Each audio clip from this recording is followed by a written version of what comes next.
ሲያጠገባቸው ያለው እሱ ያዙና ብቻህን አትዋጋ በሉት። አበሉት ብቻህን አትዋጋ በሉት። ከዚህ በኋላ ያንተን ውጊያ እግዚአብሔር ይዋጋ። ድገሙና ይዛችሁ ብቻህን አትዋጋ በሉት። አሜን አሜን። ከዚህ በኋላ ያንተን ውጊያ እግዚአብሔር ይዋጋ። ወዳጆች ብቻ መዋጋት ከባድ ነው። ለብቻ መታገል እጅግ በጣም ከባድ ነው። ስለዚህ እምለው ብቻችሁን ምን አታርጉ? አትዋጉ። ከእግዚአብሔር ጋር ተዋጉ። ብቻ መዋጋት ስኬታማ አያደርግም። ብቻ መዋጋት ብቸኛ ሰው ብቸኛ ነው እና ብቻችሁን አትዋጉ፣ እግዚአብሔር ከናንተ ጋር ይሁን ብዬ ስናገር ስለ ሳምሶን እዚህ አንስቻለሁ በተደጋጋሚ። ሳምሶን ያ ሁሉ ነገር እግዚአብሔር ከርሱ ጋር ሲሰራ የነበረው ብቻውን ነበር፣ ግን የእግዚአብሔር እጅ ከርሱ ጋር ስላለ የማይታመን ነገር ይሆን ነበር። የማይታመኑ ነገሮች በህይወቱ ተአምራቶች ሲሆኑ ስለ ሳምሶን አይተናል።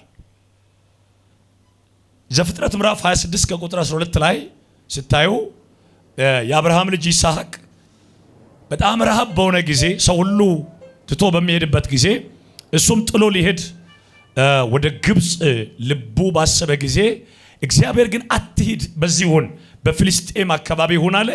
ሰዎች ቀኑበት ይላል። ቀንተው ያላደረጉት ነገር የለም የሱን ነገር ለማምከን፣ የዚህን የይስሐቅን ነገር ለማምከን ያልተደረገ ነገር የለም። ነገር ግን ይስሐቅ የእግዚአብሔርን ድምፅ ሰምቶ ስለነበረ እግዚአብሔር ከእርሱ ጋር ስለነበረ ጠላቶቹን አልፈራም። ጠላቶች አሉ፣ ግን ከጠላቶቹም ጋር እየታገለ ይበዛ ነበር። ሲያንድ ሰው ጮሆ አሜን ይላል። ዘንድሮ አንድ ነገር ይሆናል። ፓስተር ውጊያ አለ፣ ግን ከውጊያ ጋር የሚያበዛ ቅባት ደግሞ በአንተ ቤት ዛሬ ይመጣል። ጠግባችሁ ያለው ሷዝና ላይመች ይችላል በሉት። ተግዳሮቱም ሊበዛ ይችላል በሉት። አሜን። አንድ ሰው ጮሆ አሜን ይላል። ሰሞኑን ስለ አገልግሎት ስንማር አገልግሎት ውጊያ ነው ብያችኋለሁ። አገልግሎት ማለት ምንድነው? ውጊያ ነው። አገልግሎት ውጊያ እንደሆነ ያልተረዳ ሰው አገልጋይ ሊሆን አይችልም። አንድ ወር ይዘምራል፣ ይጠፋል። አይገባው አልገባውማ ውስጡ በእግዚአብሔር ቃል አልጠነከረም። ስለዚህ ከአገልግሎት ጀርባ ከስኬት ጀርባ ጠዋትም እንዳልኳችሁ ጠባሳ አለ ብያችኋለሁ። ጠዋት ላይ አንድ ሰው ስኬታማ እየወደ ሲሄድ በጦር እየተወጋ ነው። የሚወጋውን አያሳይም እንጂ ሸፍኖት ስለሚያልፈው ነው እንጂ በእያንዳንዱ ሰው ጀርባ ላይ ምን አለ? ጦር አለ። ለብቻው የሚያወጣው የሚያወርደው የሚያለቅሰው የሚጎዳው ሰው ግን የማያይለት ጠባሳ አለው። ደብቆ ነው ሰው ምኑ ላይ ነው ሰው የሚሄደው? መጨረሻው ላይ ነው የሚሄደው። ኢንድ ምንለው ላይ ነው የሚሄደው። የመጨረሻ ሪዛልቱ ላይ ነው ሰው የሚሄደው እንጂ መነሻውን አያይም። ሰው ማለፊያውን ፕሮሰሱን ሰውየው እንዴት አለፈ፣ እንዴት ተረገጠ፣ እንዴት ታሰረ፣ እንዴት ተተፋበት ማንም ያየለም። ስለዚህ ይሄ ወዳጆቼ ማወቅ ያለብን ነገር አለ። አገልግሎት ውጊያ ነው። አገልግሎት እንደ ክርስቶስ በጎ ወታደር እንደ በጎች በተኩላዎች መካከል እናልፋለን ሲባል ተኩላ ከጫካ የሚመጣ ሳይሆን እዚህ መካከል ያለ ሰው ነው ተኩላ ማለት። ተኩላ የሆኑ ሰዎች አሉ፣ የሚያጨናግፏችሁ፣ የሚመቷችሁ፣ ራእዮቻችሁን የሚገሉባችሁ፣ ነገሮቻችሁ እንዳይሳካ የሚታገሉ። ስለዚህ እነኛ ተኩላዎች ናቸው። በሚያጨናግፉ መካከል እንደ በግ ታልፋለህ። ሲያንድ ሰው ጮሆ አሜን። ተኩላ ሲባል ከምድረ በዳ የመጣ ተኩላ አይደለም፣ ሰው ነው። ሰው ነው። ስለዚህ ይሄ ይስሐቅ ዘርዘራ ስንት እጥፍ አጨደ? 100 እጥፍ። ማን ከሱ ጋር ስለነበረ? ብቻውን ነበረ፣ ግን ብቻውን ትርፋማ ነበር። ዘንድሮ ብቻዬን ግን ትርፋማ ትሆናል። ምን አለ በጩና አሜን ብለህ ብትል ብቻሽን ነሽ። ውጊያ አለ፣ ጠላት ስራ አለ። ግን እኔ እነግርሃለሁ የፈለገ ውጊያ ቢኖር ትርፋማ የሚያደርግ እግዚአብሔር አብሮነት ካንተ ጋር ይሆናል። እጃችሁ ከፍ አድርጉና እግዚአብሔር ከኔ ጋር ይሆናል የሚል ሰው እጃችሁ ከፍ አድርጉና እግዚአብሔር ከኔ ጋር ይሆናል የሚል ሰው አሜን። የእግዚአብሔር አብሮነት እሺ። አንድ ሰው እግዚአብሔር ከኔ ጋር አለ ይበል። ሁለተኛ ዜና 26:5 ሁለተኛ ዜና 26:5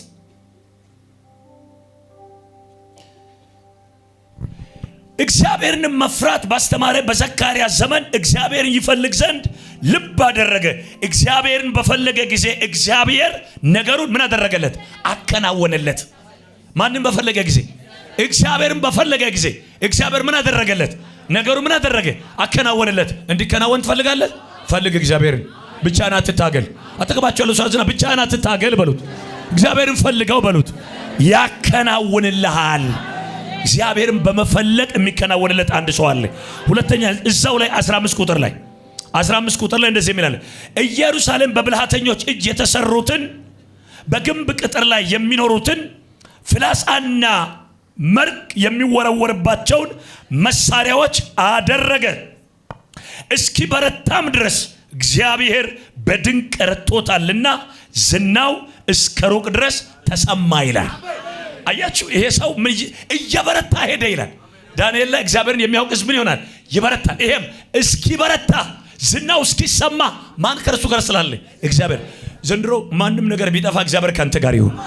ምን ነው ትፈራላችሁ? አጠገባችሁ ያለው ሰው ዝና እግዚአብሔር ካንተ ጋር ይሁን በሉት። አንድ ነገር ዘንድሮ ትወርሳለህ በሉት። የእግዚአብሔርን አብሮነት ትወርሰዋል። እግዚአብሔር ያለበት ሰው ደግሞ አይቆምም፣ እየበረታ ይሄዳል። የሚበረቱ ሰዎች ደግሞ ዝናቸው ይሰማል። እኔ የምልህ ነገር ያንተ ዝና ዘንድሮ ይሰማል። ሲከፈርጉን እግዚአብሔር ከኔ ጋር ስለሚሆን ብቻዬን ስለማልታገል የሚሰራ ጌታ ከኔ ጋር ስላለ ነገሬ እየጨመረ ይሄዳል። ህይወቴ እየጨመረ ይሄዳል። አገልግሎቴ እየጨመረ ይሄዳል። ከፈርጉና ብቻዬን አልሆንም ከዚህ በኋላ። ለምንድነው እግዚአብሔር እርዳታ የሚያስፈልገን ሲባል የመጀመሪያው ሰው የተገደበ ነው። ሰው የተገደበ ነው። የትኛውም ሰው ብቻውን የቆመ የለም። የሰው ልጅ የተባለ የትኛውም የእግዚአብሔር እርዳታ ያስፈልገዋል። ሰው ሆኖ ፕሮፌሰር ሆንክ፣ ዶክተር ሆንክ፣ በሽታ ይኖራል፣ ምናምን ይኖራል። የሰው ልጅ የማይወጣው ነገር በቤቱ ይመጣበታል። አንድ ቀን እርዳታ የሚፈልግበት ጸሎት ለዚህ ከሆነ ሙስሊም ወደ ጴንጤ ይመጣል ለመጸለይ። ልክ ነው አይደለም? ኦርቶዶክሱም ወደ ጴንጤ ይመጣል። ልክ ነው አይደለም? አዎ። ለምን ሲባል በቃ ግዴታ ፈውስ አለ፣ ስለዚህ እንሄዳለን። አንድ ቀን ብትጠላም ጸሎት የሚያስፈልግበት ጊዜ አለ። የሰው ልጅ የተገደበ ነው። መዝሙረ ዳዊት 103 ላይ ቶሎ እንክፈት። 103 14 ላይ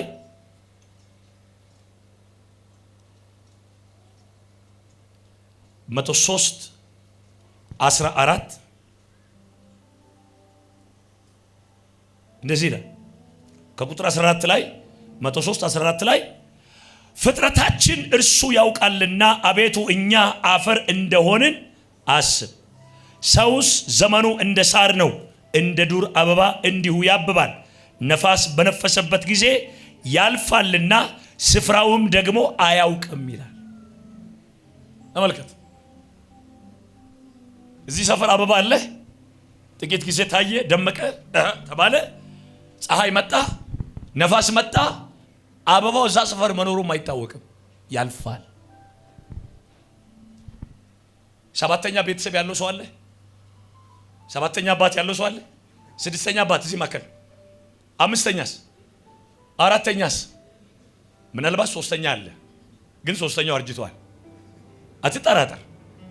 አባቶቻችሁ ደፍኔትሊ ይኖራሉ፣ እናንተ ያላችሁ ግን አያቶቻችሁ አርጅቷል። ካሉ አርጅተዋል። አብዛኛው ግን የለም፣ ከኔም ጨምሮ ምን ሆኗል? ሄዷል። አሁን እነሱ አዲስ አበባ ነበሩ እንትን ነበሩ ብትል የሚታይ ነገር አለ? የለም፣ ሄዷል፣ አልፏል። በቃ አንተም እንዲሁ ነው የምታልፈው። መኖር ራሱ ሳይታወቅ ነበረ እንደ እንትና የሚባል ሰው እዚህ ሰፈር አይታወቅም፣ እንዲሁ ትሄዳለህ። ያንተ ክብር ማለት ይሄ ነው። ስለዚህ የሰው ልጅ ምን የሆነ ነው? የተገደበ ነው። ወንድሜ ዛሬ ጉልበተኛ ነኝ፣ አቅም አለኝ፣ ብርታት አለኝ ብትል ነገ እግዚአብሔር የሚያስፈልግበት ነገር በቤት ይፈጠራል። አስተውል፣ እንደ ወጣት አስተውሉ፣ እንደ አገልጋዮች አስተውሉ፣ እንደ ሴቶች ምን በሉ፣ እግዚአብሔር የሚያስፈልግበት ነገር ይመጣል። የዛን ጊዜ ፊቱን እንዳያዞርባቸው ዛሬ እጅን ዘርጋና እፈልጋለሁ በለው።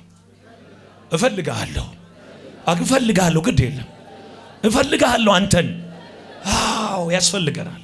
ሰው ልጅ ዶክተርም አገር መሪም ይጸልያል አይደል? አገልጋዮች ይሄዳሉ፣ ለሀገር መሪ ጸልያል።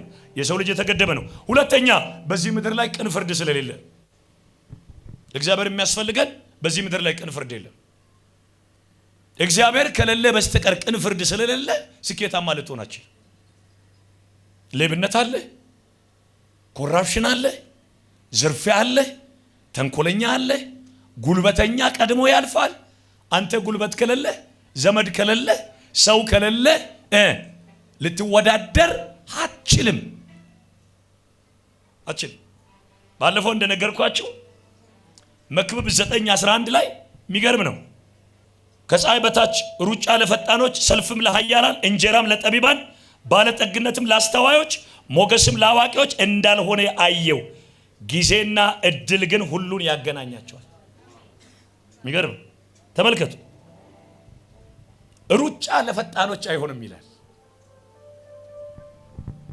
ሩጫ እንዴት ነው ለፈጣን ሩጫ ማይሆነው? ፈጣን የሆነ ሰው ሮጦ ያሸንፋል። አዎ ልክ ነው፣ ግን ለነሱ አይሆንም። ኃይል ስላለኝ የሆነ ነገር አደርጋለሁ፣ አገልጋይ ስለሆንኩ እንትን አደርጋለሁ፣ እኔ የሆነ ነገር ስለሆነ በዚህ ገባለሁ ማለት አችልም። የሚናገረው ፈጣን ስለሆንክ ማሸነፍ አችልም። እንዲያውም ያንተን ግማሽ የማይችሉ ሰዎች ፈጥኖ ያሸንፈዋል። ሮጦው ግን አይደለም፣ አይምሰላችሁ። ሰልፍም ለኃያላን፣ ሰውየው ኃያል ነው፣ ተዋግቶ ማሸነፍ ይችላል። ለሱም ግን ሰልፍ አይሆንም፣ አይችልም። ሰውየው እኮ በምድር ቋንቋ ግን ይችላል። መመዘኛው ሌላ ስለሆነ የምድር መመዘኛ ሰውየው ምንድነው? ኃያል ነው፣ ግን አይችልም። ስንቱ ኃያል መሰላችሁ በቤቱ የሚያለቅሰው? ስንቱ ማሸነፍ የሚችል መሰላችሁ ጥሎ የሚሞተው? መድረክ የያዘው ሁሉ የሚገባው አይምሰላችሁ። ባለጠግነት ላስተዋይ አይሆንም። በቃ ጥሩ አስተዋይ ነው፣ ጎበዝ ነው ለምትሉ ሰዎች ባለጠግነት አይሆንም። ሌላው ግን ገሎ ምናምን አድርገው ቶሎ ባለጠጋ ሲሆን ይታያል። ለመልካሙ ለጤናማው ግን ባለጠግነት ምን ልላችሁ ፈልጌ መሰላችሁ? ባጭሩ ምንድነው የሚለው? ጫዋቹ አሜን በሉ። ግን ጊዜና እድል ግን ሁሉን ያገናኛቸዋል። ምንና ጊዜ ያንተ ሲሆን እድል ሲመጣ እድለኛ ካደረገ ሁሉ ምን ይሆናል? ዘንድሮ ጊዜ ይምጣ፣ ዘንድሮ እድል ይምጣ፣ ዘንድሮ ጌታ ይምጣ። ተመልከት፣ ጌታ ሆይ እኔ ምንድነው ዮሐንስ ወንጌል ምዕራፍ 5 ላይ ያለ ሰው መዳን ትፈልጋለህ ሲባል እኔ እኮ ረጅም ዓመት እዚህ ሆኖኛል። እኔ ልገባ ስፈልግ ሌላው መጥቶ ምን ያደርጋል? ፈውስ ዳር ላይ ሆኖ ያልተፈወሰ፣ ፈውስ ቤት ላይ ሆኖ ያልተፈወሰ ማለት ምንድነው ችግሩ ሲባል ሰው ከኋላ መጥቶ እንዲያው የሚያዝን ሰው ይጥፋ። ለዚህ ሰው እንዲያው ይሄ ሰው ረጅም ዓመት ሆኗል ብለው የሚያዝን የለም። እሱን እየረገጠ መሄድ ነው። ይኸው ሰው ባህሪው ይሄ ነው። አንተ ረጅም ጊዜ ቆይቷል፣ ተቸግሯል፣ እንዲህ ብሏል፣ ማንም አይልህም። ረግጦ ነው የሚሄደው። ከኋላም የመጣ አንተ ረግጦ ሄዶ ከሄደ በኋላ አንተ ለምስጋናው አጨብጫቢ ያደርጋል። የሰውን ነገር ታጨበጭባለህ እንጂ አንተም ፊት ለፊት ልትሆን አትችልም። ስለዚህ የእግዚአብሔር እርዳታ ያስፈልጋል። ስለዚህ 38 ዓመት የታመመ ሰው እግዚአብሔር ቀጥታ የመጣለት ለምንድን ነው ካላቸው፣ ይሄ ሰው በሰው ስለተገፋ የሰው ሲስተም ሊረዳው ስላልቻለው እግዚአብሔር መጣና መዳን ትፈልጋለህ ወይ? አይ ሰው የለኝም አለ። ሰው የለኝም አለ። መልአኩ ሲመጣ ልገባ ስል ሌላው ይቀድመኛል፣ እንደምንም ብዬ ልሄድ ስል በቃ እንደዚህ አልቻልኩም አለ። ዛሬ አልቻልኩም የምትሉ ሰዎች የላችሁም በዚህ ጉባኤ? አቅም እያላችሁ፣ ጉልበት እያላችሁ፣ ብዙ ነገር እያላችሁ ወደ ኋላ የቀራችሁ የላችሁም? በእርግጥ የላችሁም? የከሰራችሁ የደከማችሁ በብዙ መገፋት ያለፋችሁ የላችሁም? ለእናንተ ማን ያስፈልጋል? የእግዚአብሔር እርዳታ። ለምን በምድር ሲስተም ከርክ አልሆነም እስካሁን። አሁን ግን ዘንድሮ የሚያስፈልገው የእግዚአብሔር እርዳታ ያስፈልጋል። አንድ ሰው በዚህ ማከል አሜን ብሎ እጁን ከፍ አድርጎ የእግዚአብሔር እርዳታ ይበልስ። የእግዚአብሔር የማን እርዳታ? የማን እርዳታ? ተናገር። የማን እርዳታ? የእግዚአብሔር እርዳታ በእኛ ላይ ዘንድሮ ይመጣል። ጮኻችሁ አሜን በሉ። ጉልበተኛው እያለ አሸንፈሽ ትሄጃለሽ። ኃይለኛው እያለ ሰባብረህ ትሄዳል። በማን ጉልበት? በእግዚአብሔር ጉልበት ዘንድሮ ማሸነፍ ይሆናል። እጆቻችሁን አወሳውሱና ዘንድሮ እግዚአብሔር ከኔ ጋር ይወጣል በሉ። ዘንድሮ እግዚአብሔር ይዋጋልኛል በሉ። ጮኻችሁ አሜን በሉ። ሁና ማራኮ ማሺዳ ጋፋራዲያ አንዳንድ ሰው 30 ዓመት 20 ዓመት 10 ዓመት እግዚአብሔርን ጠብቆ ያልተሳካለት ሰው የማያዝንላችሁ ሰዎች እግዚአብሔር ዘንድሮ ለእናንተ ይነሳላችኋል። እጃችሁ ከፍ አድርጉ። እግዚአብሔር ይነሳልኛል በሉ። አሜን በሉ። እግዚአብሔር ያስፈልጋል። እርዳታ ያስፈልጋል። ጨዋቹ አሜን በሉ። እርዳታ ያስፈልገኛል በሉ።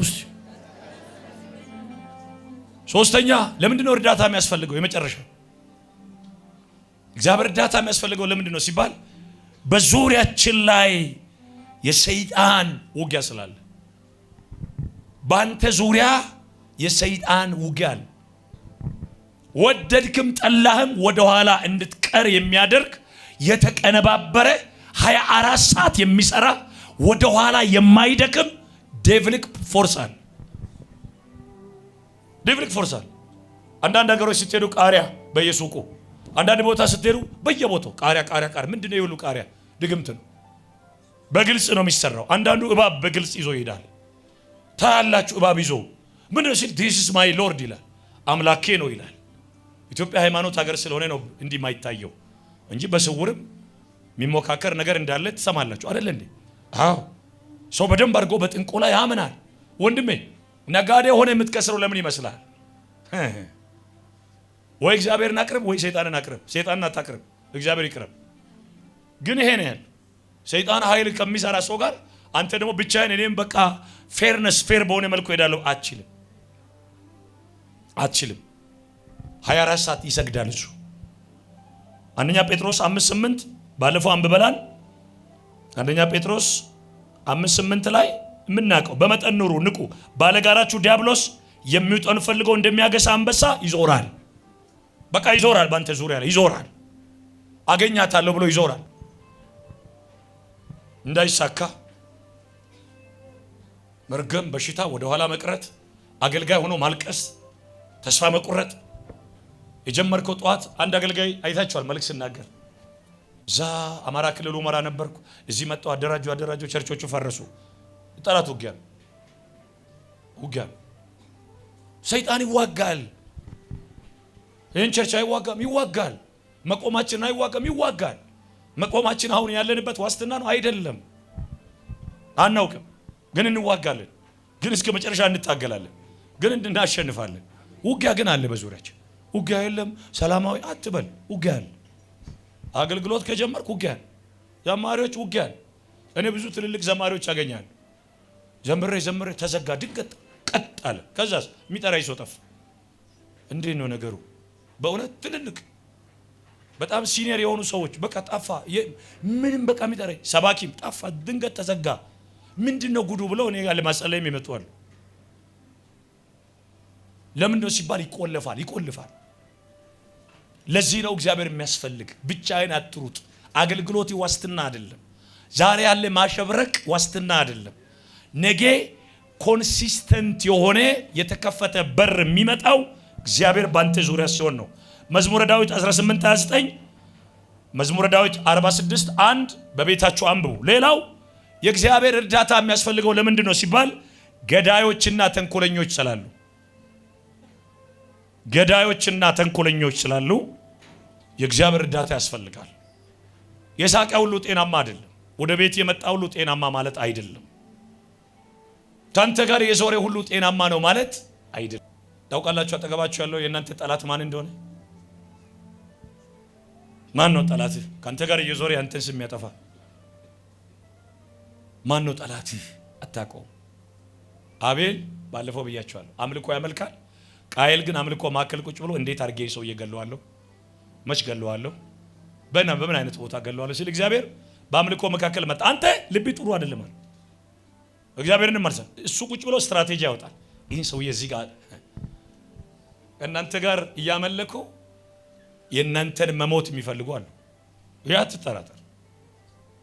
ስለሰው ክፉ ማሰብ አይደለም፣ ግን አሉ ጊዜ የሚጠብቁ ቀን የሚጠብቁ በዚህ ጊዜ ጠልፌ ጥለዋለሁ የሚሉ ሰዎች አሉ። ለዚህ እኮ ነው ሎጥ ማነው ላባ ያዕቆብን እያሳደደ ሲመጣ እግዚአብሔር አየው። አመጣጡ ጥሩ አይደለም። መሳሪያ ጭኗል፣ ወታደር ጭኗል። በህልም መጣና እግዚአብሔር ይሄ ልጄ ነው አልተውም ማለት አልተውህም ተው እንዳትነካው አለው። እግዚአብሔር በህልም ካልገለጠ እኮ ከባድ ነው ወዳጆች። የትኛውን ታውቂያለሽ? እየሳቀ መርዝ የሚያጠጣ እየሳቀ መርዝ የሚያበላ ኢትዮጵያ ውስጥ ሰምታችኋል አይደል? ቤቴ ኑርልኝ ብሎ አስገባው። ያስገባው ሰውዬ ገደለውና ግቢ ውስጥ ቀበረው። ውለታውም ጠፍቶ ማለት ነው። ከኔ ጋር ኑር ብሎ አስገባው። ለመኖር ብሎ የገባው ጌታውን ምን አደረገ?